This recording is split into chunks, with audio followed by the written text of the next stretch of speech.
গতকালকেই করা উচিত ছিল, একটা ইস্যু বাদ পড়ে গেছে। কালকে ইস্যু অনেক বেশি ছিল বলে এগুলো করা যায় নাই।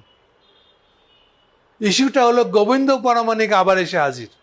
আজকেও সারাদিনের পত্রিকা খুললে প্রধান খবর হলো গতকালকে হাতটাকার যে সোহরাওয়ার্দী উদ্যানে বিশাল সমাবেশ হয়েছে, সেটা হলো আজকের পত্রিকার হেডলাইন। সবই ভালো। এই সমাবেশকে কেন্দ্র করে পিআর ওয়ালারা বিএনপির বিরুদ্ধে চলে গেছে। মানে জামাতে ইসলাম আর এনসিপি ওই মিটিং গেছে, সাথে অন্য অনেক ছোট দল যারা মূলত বিএনপির সাথে কোনো সম্পর্ক রাখতে চায় না, অন্তত ইলেকশন ইস্যুতে, তাদের মহাসমাবেশ হয়েছে। এগুলো সবই কম বেশি ভালো, খারাপ বলার কিছু নাই। কিন্তু ওই যে দুধের মধ্যে এক ফোঁটা চোনা থাকে না, তেমন একটা চোনা ফেলা ঘটনা ঘটাইছে তারা। সে চোনাটার নাম হলো গোবিন্দ পরামানিক। হ্যাঁ, বুঝতেই পারছেন, হিন্দু ঐক্য জোট। এই হিন্দু ঐক্য জোটের গোবিন্দ পরামানিক কালকে ওখানে একটা বক্তৃতা দিচ্ছে, সাথে আরো দুজন, একজন বৌদ্ধ লিডার আর একজন খ্রিস্টান লিডারও বক্তৃতা দিয়েছে।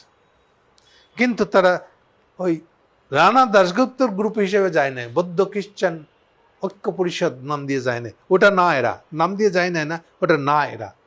গোবিন্দ পরামানিক এই দলের না।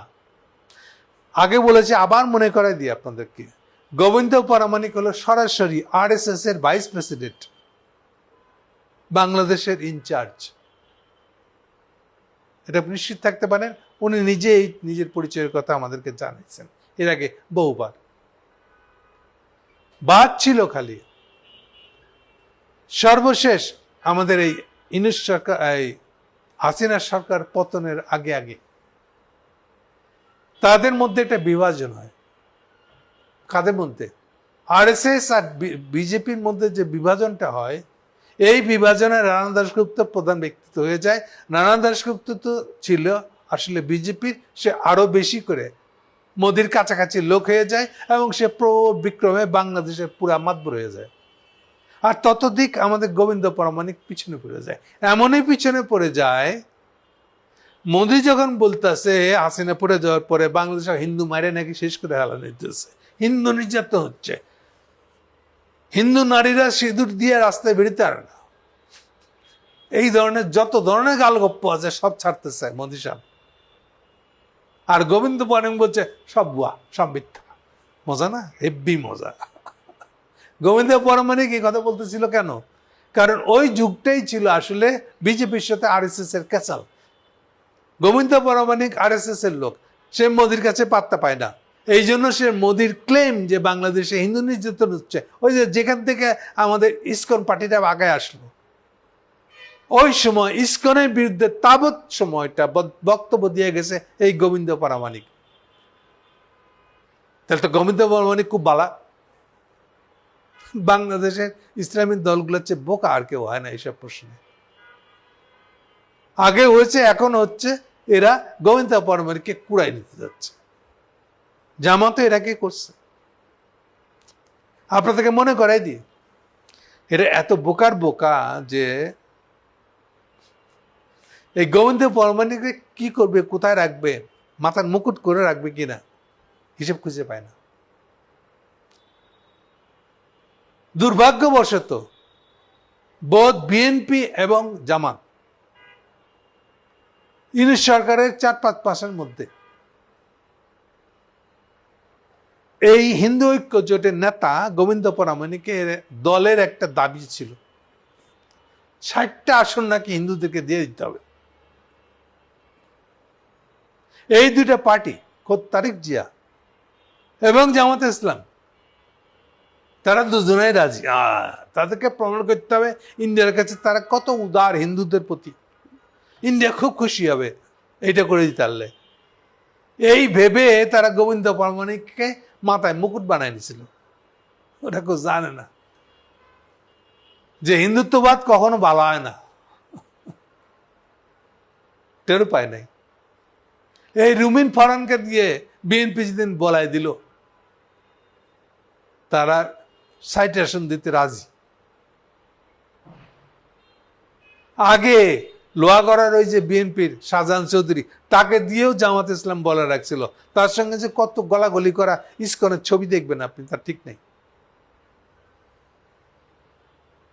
যেদিন আমি বোমা ফাটানোর মতন করে বলে দিলাম, এই যে যারা যারা গোবিন্দ পরামানিকের এই বা 60 আসন হিন্দুদেরকে দেওয়ার প্ল্যান করতেছেন, এটা শিওর থাকেন, নিশ্চিত থাকেন দায় নিতে। কিসের দায়? এই 60 আসন নিয়ে বাইর করে তারা আবার বাংলাদেশকে 2 ভাগ করবে, করে এই টুকরা নিয়ে গিয়ে ইন্ডিয়ার সাথে যোগ দিবে। বাংলাদেশকে ভাগ করার দায়ে দুষ্ট হবেন আপনারা। কান্নাকাটি করে কিচ্ছু সুবিধা করতে পারবেন না তখন আর। তারা এমনই, কি বলবো, এদেরকে রাজনীতির র বুঝে না। ইন্ডিয়াকে খুশি করতে হবে, বুঝেন? তারা বাংলাদেশের নাগরিক, বাংলাদেশের রাজনৈতিক দল, তাদের রাজনীতি হলো ইন্ডিয়াকে খুশি করে চলা। কেন? কারণ আপনারা ইসলামী রাজনীতি করেন। এই মুরদ আপনাদের, এই মুরদ নিয়ে আপনি ইসলামী রাজনীতি করেন, ইন্ডিয়াকে খুশি করে ইসলামী রাজনীতি করতে পারবেন? হ্যাঁ, এমন রাজনীতিতে আপনাদেরকে পেঁচাই নিছে যে তাদেরকে 60টা আসন দিতে রাজি হয়ে গেছিলেন আপনারা। সৌভাগ্য বা দুর্ভাগ্যবশত আমার এই বক্তৃতা, আমার এটা নিয়ে আমরা লেখা দিছিলাম, এই লেখার পর দিন থেকে এটা নিয়ে সবাই মুখে কুলুপ, কেউ আর বলতে রাজি না যে এই ধরনের পাপ তারা করছিলেন কিনা। সেই দিন থেকে 60 আসন গায়েব হয়ে গেছে। কিন্তু গতকালকের মিটিংয়ে এবার তারা আবার পারমাণিককে নিয়ে আসলেন কেন? গোবিন্দ পারমাণিককে। এবার বুঝছেন আপনারা যে রাজনীতির র বুঝেন না। এটা তো অন্তত জামাতেরও তো আপত্তি করা উচিত ছিল, এনসিপিরও। সবগুলোই এমনই রাজনৈতিক কাদা, রাজনৈতিক নিবুদ্ধিতা, ন্যূনতম জ্ঞান বুদ্ধি নেই। আসল ঘটনা ঘটেছে কালকে আরেকটা। কালকে যে সমাবেশটা করেছে সেখানে ব্যাক অফ দ্য মাইন্ড দেখাচ্ছে একটা, পিছনে আর একটা মানে আছে। ইসলামী দলগুলোর মাথায় আছে তারা সমস্ত ওই যে একটা আগে বলে রাখছিল না কয়েকদিন আগে, ইসলামী দলগুলোর ভোটের বাক্স একটাই হবে। তারা তো এই খুশিতে আছে, এইটা বললা ইসলামী বাক্স বলে একটা বানায়, সবার ইসলাম ভোটগুলো নিয়ে নিবে। এখন এইটা বললে যদি ইন্ডিয়া আপত্তি করে, সেই জন্য তারা গোবিন্দ পারমাণিককে নিয়ে গেছে, বলতে চাইছে। আর গোবিন্দ পারমাণিক আসলে কি বলছে দেখেন, ইসলামী ভোটের বাক্সের মতন বাক্স আলাদা না হইলে, পিয়ার ওয়ালা ভোট অর্থাৎ আনুপাতিক ভোট না হইলে কিন্তু তারাও আর এই ইলেকশনে পার্টিসিপেটই করবে না। অর্থাৎ তারাও ওরকম একটা হিন্দুদের পিয়ার ইলেকশন চায়।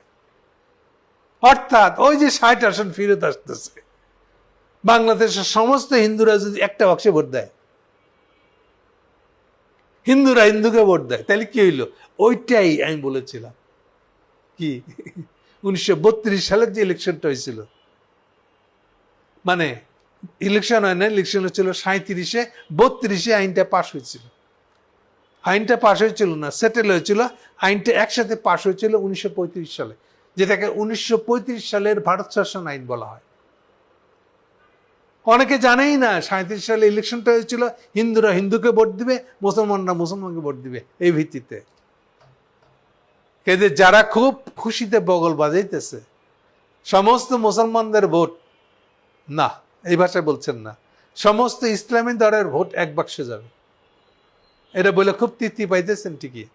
আচ্ছা, ওইটুকু তো থাকতেন, তাও একটা হইতো।